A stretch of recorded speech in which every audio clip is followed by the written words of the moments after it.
नमस्कार, आप देख रहे हैं ब्रेकिंग बिहार। अभी हमारे साथ है राष्ट्रीय लोक जनशक्ति पार्टी के राष्ट्रीय सचिव मयंक मौली।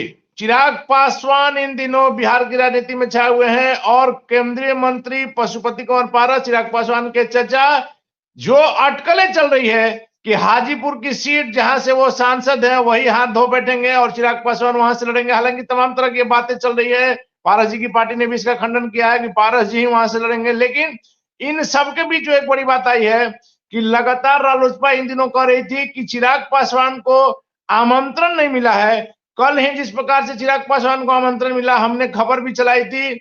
इन मुद्दों पर बात करेंगे। कल जिस प्रकार से नॉर्थ बिहार के बड़े, आप कह सकते हैं व्यवसायी कहिए, आप उनको जनाधार वाला नेता कहिए, उनका जो पारिवारिक बैकग्राउंड है वो जिस प्रकार का है सब लोग जानते हैं कि किस प्रकार से रघुनाथ पांडे का परिवार था। अमर पांडे की पत्नी विनीता विजय कल चिराग पासवान की पार्टी ज्वाइन कर रही है और कहा जा रहा है कि विशाल जन समुदाय होगा, जन सैलाब उमड़ने की संभावना है। इस ठंड में जिस प्रकार से चिराग पासवान के नेता फिर से लगे हुए हैं पार्टी में उनको मिलन कराने के लिए, इन तमाम मुद्दों बात करेंगे। मयंक मौली जी, सबसे पहला सवाल कि आमंत्रण चिराग पासवान को तो मिल गया अयोध्या के लिए, तो अच्छी बात है ना, मिल गया। तो हमने कब इस पे इनकार किया कि नहीं मिलना चाहिए? आपने मेरे से या हमारे नेता से कभी ऐसा सुना कि भाई किसी राम सबके हैं? आप भी जानते हैं प्रभु श्री राम उनके भी हैं जिनमें जिनको ये राम में आस्था है, और उनके भी हैं जिनकी राम में आस्था नहीं भी है। सुरों के भी हैं, असुरों के भी हैं, राक्षसों के भी हैं, देवों के भी हैं। तो प्रभु श्री राम का न्योता मिला है, अच्छी बात है। हमारी तरफ से शुभकामनाएं हैं। उन्हें जाना चाहिए, स्वच्छ मन से जाना चाहिए। अपने अंदर के कहिए कि कुछ अहंकार, व्यभिचार, बाकी चीजों का त्याग करना चाहिए प्रभु श्री राम के चरणों में। हमारी ऐसी शुभकामनाएं हैं, बिल्कुल। लेकिन मयंक जी, 16 तारीख को जिस प्रकार से चिराग पासवान ने एक विशाल सभा का आयोजन किया था हाजीपुर के अक्षयवट स्टेडियम में, उसके बाद मंत्री जी का आगमन पटना हुआ, 2 दिवसीय दौरा था और लगा कि मंत्री जी कुछ बोलेंगे, लेकिन मंत्री जी ने एक शब्द नहीं कहा, सीधे आए यहाँ अपना बैठक किए। हाजीपुर में जाकर के प्रधानमंत्री मोदी के आह्वान पर जो मंदिर का सफाई करना है, उसके आसपास जो सफाई करना है, सफाई किया, फिर दिल्ली लौट गए। देखिए, मंत्री जी आए थे, एक बेसिकली हमारे कहिए कि संगठन का एक कार्यक्रम था, संगठन विस्तार के लिए आए थे। और ये किसी ने आह्वान नहीं किया था कि साफ सफाई का, वो उनकी कहिए निजी आस्था है प्रभु श्री राम में। जैसा आपने सुना भी होगा, उनके बयान आए थे, चाहे वो हों चाहे उनके पिताजी हों। उनके पिताजी स्वर्गीय श्री जामुन दास जी ने कहिए कि अपने 2 पुत्रों का नाम प्रभु श्री रामचंद्र जी के नाम पे रखा। तो पूरा परिवार जो है प्रभु श्री राम का भक्त है। उन्होंने कहा कि मेरे लिए कहिए कि अताह कहिए सम्मान की बात है भाई कि उनको प्रभु श्री राम के कहिए प्राण जो मंदिर के स्थापना में उन्हें जाने का, प्राण प्रतिष्ठा में जाने का मौका मिल रहा है। और कोई ऐसा कोई राजनीतिक कार्यक्रम तो था नहीं। वो तो हर हफ्ते आते हैं, अपने क्षेत्र में आते हैं। वो क्षेत्र भ्रमण का कार्यक्रम था। इसे क्षेत्र भ्रमण में मंत्री जी ने जिस प्रकार से सिर्फ मंदिर की सफाई किया और वहां से फिर सीधे पटना चले आए, तो कहाँ जाते हैं सर? उसके बाद उनको वापस भी जाना। अच्छा, जिस प्रकार से चिराग पासवान की सभा हुई थी उस पर एक शब्द मंत्री जी ने नहीं कहा, ये मेरा सवाल। आप गए नहीं होंगे पूछने के लिए। उन्होंने तो 2-4 बयान दिए भी थे। उन्होंने भैया सिंपल तो बोला, भाई राजनीति में चाहे लोकतंत्र में किसी को भी देश के किसी भी स्थान में, भारत गणराज्य है, वहां आपको कोई भी जनसभा करने की कहिए कि आजादी है। जनसभा कीजिए, उससे फर्क क्या पड़ता है? हमारे लिए चिराग पासवान जी कोई फैक्टरी नहीं है, जैसे हमने पहले भी कहा। वो आए, करें, सभाएं करें, उससे हमें तो कोई लेना देना है नहीं। और हम भी जानते हैं, लोग भी जानते हैं भैया कि भीड़ जो है वो किस कदर प्रायोजित कार्यक्रम था, अप्रायोजित भीड़ थी, क्या हुआ उस पर लेकिन चिराग पासवान जिस दिन हाजीपुर से नॉमिनेशन करेंगे उस दिन आप लोग को फर्क पड़ेगा क्या? नॉमिनेशन बिल्कुल करें, हमने कब मना किया? नॉमिनेशन करेंगे, बट वो नॉमिनेशन एनडीए गठबंधन की तरफ से नहीं होगा। हमें कोई एनडीए से ही होगा, एनडीए से ही मैं आपको कह रहा हूं। ये फिर मतलब मुझे लग रहा है कि आप पत्रकारिता छोड़ के आपको लगता है अगला स्कोप वहां पे स्पोक्स पर्सन का है आपका, लग रहा अच्छा है। नहीं, जिस प्रकार से हमारा इसके कहने के पीछे का तात्पर्य है मयंक जी, चिराग पासवान ने खुले मन से कहा, हालांकि उन्होंने अपने बारे में नहीं कहा, लेकिन उन्होंने सीधे तौर पर कहा कि लोजपा लोजपा आर का प्रत्याशी हाजीपुर से लड़ेगा, सीधे तौर पर चिराग पासवान का कहना है। अरे देखिए, तो चिराग पासवान जी को वैसे मैं आज एक नया परिस्थितियों के हिसाब से उनमें एक दूसरा नाम देना चाहता हूँ। चिराग पासवान को बेहतर है कि अब हम लोग फिराक पासवान के तौर पे ज्यादा जाने तो ज्यादा बेहतर है, क्योंकि वो हमेशा कुछ ना कुछ खबरों में बने रहने की, चर्चा में बने रहने की, सेंधमारी की फिराक में हमेशा लगे रहते हैं। तो चिराग पासवान जी असल में क्या है कि हमेशा से एक गतिशील व्यक्तित्व के स्वामी रहे हैं, जिन्हें संयमित, एकाग्रचित, निष्ठावान रहने से निजी विरक्ति है, ठीक है? महानुभाव येन केन प्रकारेण किसी भी तरीके से लटकते झटकते राष्ट्रीय जनतांत्रिक गठबंधन में आ तो गए, मगर उनका चंचल मन अभी भी अति रैंडम हुआ पड़ा है। तभी तो गठबंधन के भीतर खेमेबाजी करने की नीयत से गठबंधन के अन्य सहयोगियों को बरगलाने की कोशिश करते हुए हम आ रहे हैं, हम उसी पर आ रहे हैं, हम उसी पर आ रहे हैं मयंक जी। 16 तारीख को जिस प्रकार से चिराग ने हाजीपुर में सभा किया, उसके बाद से 17 तारीख को पटना में दही चूड़ा का भोज, पहले से वो आयोजित भोज था, उसमें एनडीए के तमाम बिहार के जो दिग्गज है वो पहुंचे, और उन्हीं दिग्गजों से शाम में दिल्ली में राजनीतिक खिचड़ी की जगह ओरिजिनल खिचड़ी खाई गई। अच्छा, मैं वही तो कह रहा हूं कि आखिर क्या ऐसा, हम तो सुनते हैं कि वो कथित शेर हैं, किसी से घबराते नहीं हैं, और यहाँ मैंने कहा जाता ना कि कहावत है कि शेर तो अकेला चलता है। कभी शेर को झुंड बनाते देखा है आपने? जनाब झुंड बनाते देखे गए, शाम में दिन में दही चूड़ा खाते हैं। चीनी कम पड़ गया था क्या कि बुला करके वहां पे चीनी खिलाई गई बंद कमरे में? क्या नहीं, खिचड़ी खिचड़ी खिचड़ी खिचड़ी खिला दीजिए, चोखा खिला दीजिए, जो खिला दीजिए, सबको पता है कि ये चोखा खिला के क्या धोखा देने की तैयारी चल रही है। बेसिकली एनडीए के अंदर, गठबंधन के अंदर एक और गठबंधन खेमेबाजी करने की कवायद है, उससे इतर कुछ नहीं। और हम सब जानते हैं कि वो खेमेबाजी क्यों हो रही है। माननीय श्री क्यों हो रही है, हमको तो नहीं पता, आप जरा हमको समझा दीजिए क्यों खेमेबाजी हो रही है। माननीय श्री चिराग पासवान जी की टांगे कांप रही हैं बेसिकली राजनीतिक रूप से। उन्हें भी पता है, जो खबरें जो चल रही हैं, जो अनायास, जो कहिए कि जितने भी दल हैं, पूरे बिहार का बच्चा बच्चा जान रहा है कि अभी एक कहावत है ना कि राजनीति में क्या होने जा रहा है, उनको भी पता है। तो मैं सबसे पहले तो भारतवर्ष को ये क्लियर कर दूं कि भारत वर्ष में या इस विश्व में कहीं पर भी प्रभु श्री बजरंगबली हनुमान जी की कोई भी शाखा नहीं है, और उन्होंने कोई फ्रेंचाइज नहीं दे रखी है किसी को हनुमान बुलवाने का, ठीक है? तो जो एनडीए के जो कथित तौर पे जो ये हनुमान बने रहते हैं, और कहिए कि कथित तौर पे राजनीतिक रावण से सुपारी लेकर के और राम की ही अयोध्या जलाने की जुगत में हमेशा लगे रहते हैं, तो मैं इससे इतर कुछ भी नहीं देखता हूँ। ये बेसिकली एक डर है कि आगे क्या होगा। खबरें जो चल रही हैं कि कल जैसे माननीय गृह मंत्री श्री अमित शाह जी ने जब से कहिए कि अपने तरफ से कहिए एक बयान दिया है, परसों उनका एक निजी चैनल पे एक बयान था कि अगर पुराने सहयोगी दलों की अगर लौटने की संभावनाओं का कोई प्रस्ताव आता है तो हम उस पर विचार करेंगे। तो सबको पता है वो किन पुराने सहयोगी के लौटने की बात चल रही है, उसको लेके इनकी टांगों का कांपना स्वाभाविक है। जो हम लेकिन उन सहयोगी के बड़े नेताओं ने, उनकी पार्टी के मंत्रियों ने तो इस बात का खंडन किया है। कल भी जिस प्रकार से खबर चली थी कि लालू प्रसाद यादव तेजस्वी यादव मिलने के लिए गए हैं, तो इस खबर की खंडन हमेशा से जदयू करते आया है। अरे सर, एक बात बताइए ना कि भाई, तो अगर खंडन है, खबर है, क्या परेशानी ऐसी होगी? आप तो भी 2 दिन पहले तक तो आप शेर की तरह दहाड़ रहे थे। झुंड बनाने की नौबत क्यों आ गई अचानक से? झुंड नहीं, देखिए, अगर उस दिन चिराग पासवान के पटना के आवास पर सम्राट चौधरी से लेकर के विजय सिन्हा, बात नहीं कर रहा हूँ सर, पटना के आवास की बात नहीं कर, तो वो एक सार्वजनिक, जी हम आ रहे हैं सर, हम उसी पर आ रहे हैं। पटना में जिस प्रकार से उपेंद्र कुशवाहा, जीतन राम मांझी जुटे, उसी फ्लाइट से या किसी दूसरे फ्लाइट से ये लोग शाम में दिल्ली गए हैं, और उस समय भी बात हुई। जीतन राम मांझी का बयान सुन सकते हैं कि चिराग पासवान ने उन लोगों को खिचड़ी पर अपने घर पर आमंत्रित किया कि हम लोग सभी लोग शाम में दिल्ली में हैं, तो मेरे ही घर पर आइए। ये अब देखिए, there is too much of coincidence. इतना कोइंसिडेंस नहीं होता है। तो आपका कहना है कि ये लोग तीनों नेता प्लानिंग से दिल्ली गए? भाई इन्होंने बुलाया, आपने कहा ना। तो अच्छा, तो कल एक और बड़ी अच्छी खबर आ रही है। चलिए, वो तो एनडीए के नेता है, मैं उनके बारे में कुछ नहीं कहूंगा।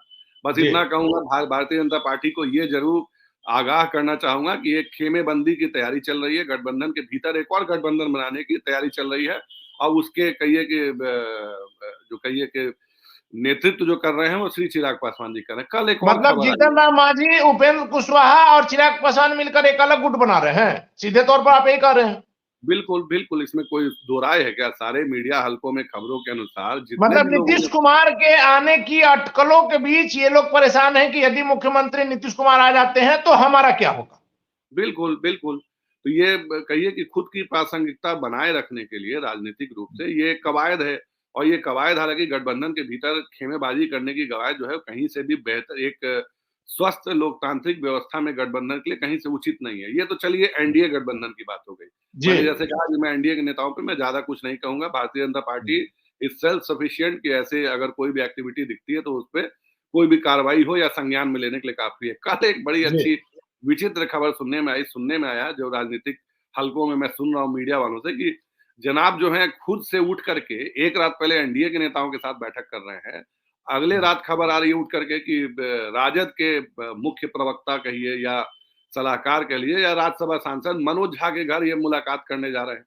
तो जैसा दिल्ली हम में। तो दिल्ली में जो खबरें जो आई, जो मैंने मीडिया हलकों से ही खबरें सुनी है कि इनकी मुलाकात हुई है, कल मनोज झा जी के आवास पर जा करके इन्होंने मुलाकात की है, गुप्त बैठक की है। तो आखिर इसे क्या समझा जाए? एक दिन एनडीए, एक दिन कहिए कि महागठबंधन, जो दिल्ली में जो ऑड इवन का जो एक फॉर्मूला चला करता था कभी, क्या चिराग पासवान जी भी वही फॉर्मूला अपना रहे हैं? बेसिकली हताश हो गए हैं। मैंने आपसे कहा ना कि इनको हताशा में इनको समझ में नहीं आ रहा कि करना क्या है।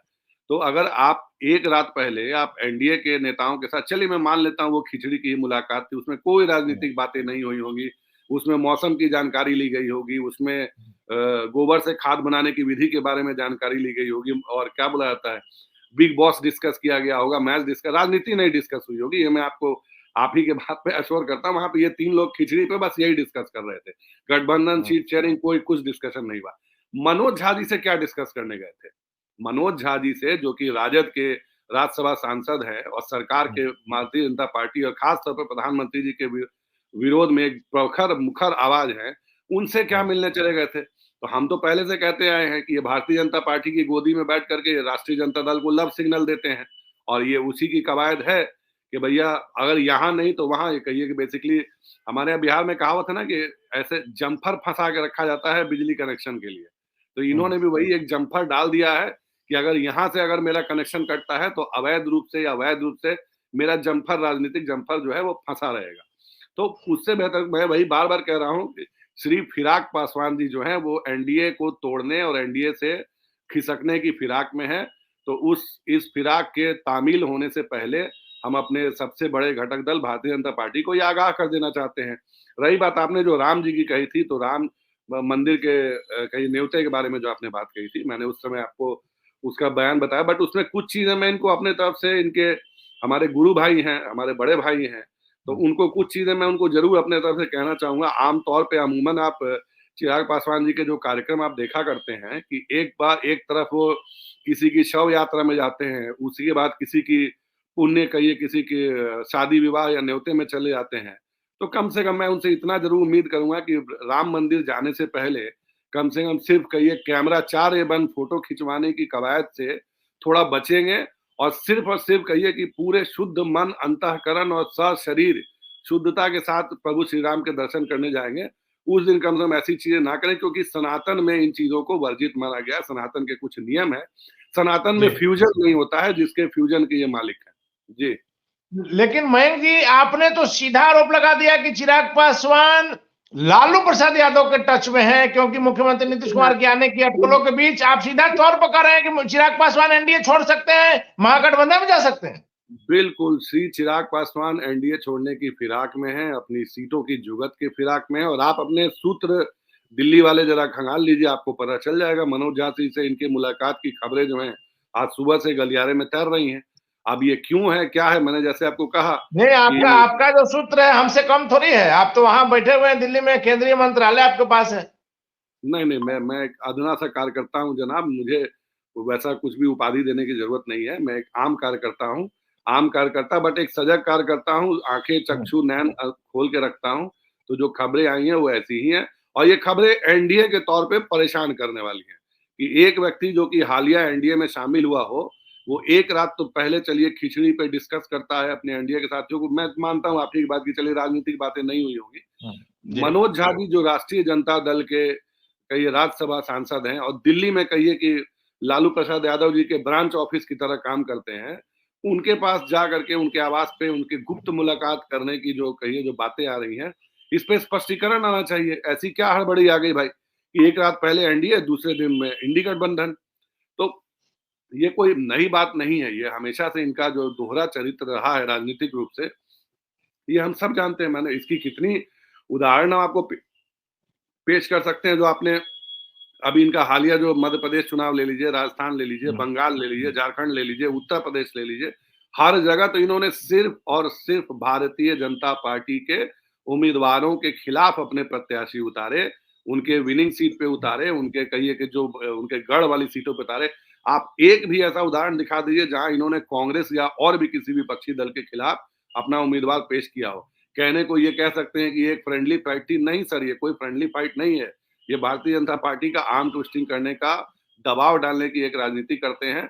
वो विक्रम बेताल वाली कहावत है कि मेरी बातें मानो नहीं तो मैं चला वाली कवायद है। उससे इतर हम इसको कुछ नहीं देखते हैं। तो रही बात, हाँ, राम मंदिर जाएं, अपना खिचड़ी खाएं, कभी कुछ खाएं, बट सिंपल सी बात है कि मैं भारतीय जनता पार्टी से यही आग्रह करूंगा कि इनकी जो कहिए कि क्या आस्था जो है उसको एक बार थर्मामीटर लगा के, राजनीतिक थर्मामीटर लगा के चेक जरूर कर लीजिए।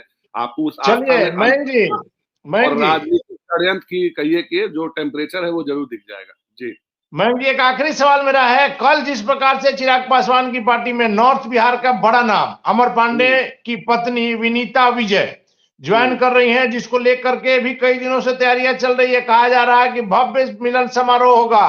तो निश्चित तौर पर आपकी बात अगर मान भी लिया जाए कि चिराग पासवान एनडीए से भी बैठक कर रहे हैं, महागठबंधन से भी कर रहे हैं, लेकिन चिराग पासवान बिहार में लोकप्रिय भी हो रहे हैं, ये चीज तो मानना होगा। कल की सभा अभी से कहा जा रहा है कि ऐतिहासिक सभा होगी। हाँ भाई, एक सीट पे 6 प्रत्याशी उतार दीजिएगा, एक मतलब एक अनार 100 बीमार। तो यहाँ पे ये 7वें प्रत्याशी हैं जिनकी आप बात कर रहे हैं। वो चिराग पासवान जी के लाल बाल वाले कलेक्शन एजेंट कल से ही घूम रहे हैं, अपने कहिए कि इधर घूम रहे हैं, उधर घूम रहे हैं, तैयारी चल रही है।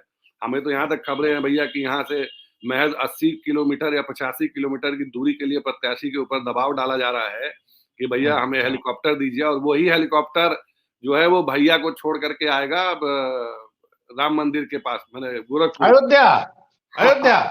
जी, उन प्रत्याशियों पे ये भी दबाव डाला गया है कि आप देख लीजिए, भैया के पास समय नहीं है, भैया के पास अमूमन समय नहीं होता है, भैया के मूड खराब रहता है, कभी भैया के टूथपेस्ट में नमक नहीं होता है। तो वही कहानी है, तो भैया का ऊपर से दबाव है कि भाई प्रत्याशी जी आप अगर आ रहे हैं तो जिसको कहा था प्रत्याशी को निचोड़ देना बकायदा। तो ठीक है, अच्छी बात है उन प्रत्याशियों के लिए भाई, ईश्वर। आपको लगता है कि अमर पांडे एक हेलीकॉप्टर से निचुरा जाएंगे? अब हमको उससे क्या कहना है सर, मुझे इसमें क्या कहना है? धन बल का प्रदर्शन है, जितना करना है कर लीजिए। इसके पहले भी वैशाली के कैंडिडेट आप कह सकते हैं, हालांकि कैंडिडेट से हमारी बात हुई तो उन्होंने कहा था कि हमको नहीं लड़ना है, पार्टी जो कहेगी कहेंगे। रवि रंजन सिंह वो भी हेलीकॉप्टर से चिराग पासवान को लेकर गए थे। तो हमको जो हेलीकॉप्टर नेता ही हैं, ठीक है, राजनीति में कहा होती है जिनका चुनाव चिन्ह हेलीकॉप्टर छाप हो, हेलीकॉप्टर नेता हैं। हेलीकॉप्टर शब्द को राजनीति में कोई बहुत अच्छे से नहीं लिया जाता, आप भी जानते हैं। हेलीकॉप्टर नेता, पैराशूट कैंडिडेट, कहिए कि जबरदस्त माने पूंजीपति, धन पशु, ये सारे राजनीति में कोई अच्छे शब्द नहीं माने जाते हैं। और अफसोस के साथ कहना पड़ता है कि चिराग पासवान जी के इर्द गिर्द सिर्फ यही सारे शब्दों से अलंकृत व्यक्तित्व ही आसपास दिखाई देते हैं, और उनका व्यक्तित्व भी कुछ उससे जुदा नहीं है। हेलीकॉप्टर नेता है, हवाई नेता है, तो हवा से जाने दीजिए, हमें उससे क्या दिक्कत है भाई? हेलीकॉप्टर में घूमिए, तेजस में घूमिए या राफेल में घूमिए, हमें उससे क्या दिक्कत है? हम कैडर बेस कार्यकर्ता की पार्टी हैं, हम डोर टू डोर पुरानी कैंपेन वाली व्यवस्था में विश्वास रखते हैं, मैन टू मैन कन्वर्सेशन में विश्वास रखते हैं। ना तो हम हवाई है, ना हम पैराशूट कैंडिडेट वाले लोग हैं। हमें ग्राउंड, हमारा जो कैंडिडेट भी होता है वो कार्यकर्ताओं के बीच का होता है, वो जिसका कि लोगों से सीधा कनेक्ट होता है। ये युवराज और महाराज और महारानी टाइप के लोग कि हम दूर से ही प्रणाम करते हैं। जी चलिए, तो ये थे हमारे साथ राष्ट्रीय लोक जनशक्ति पार्टी के राष्ट्रीय प्रवक्ता मयंक मौली। चिराग पासवान हवाई नेता है, सीधा हमला, तीखा हमला चिराग पासवान पर। और सबसे जो महत्वपूर्ण बात है, मयंक मौली ने जो सीधा आरोप लगाया कि चिराग पासवान ने यहाँ जो बैठक की, उसके बाद दिल्ली में एनडीए के नेताओं के साथ बैठक की, उसके बाद से राजद सांसद, राज्यसभा के सांसद मनोज झा से भी मुलाकात की। चिराग पासवान एनडीए छोड़ करके महागठबंधन जा सकते हैं। नीतीश कुमार की आने की अटकलों के बीच चिराग पासवान परेशान है, और इसलिए वो गठबंधन के अंदर, एनडीए गठबंधन के अंदर एक अलग से गठबंधन बना रहे हैं। मयंक मौली का तीखा आरोप, इस बात में मयंक मौली की बातों में कितनी सच्चाई है तो बताएगा। फिलहाल बन रहे हैं ब्रेकिंग व्याख्या।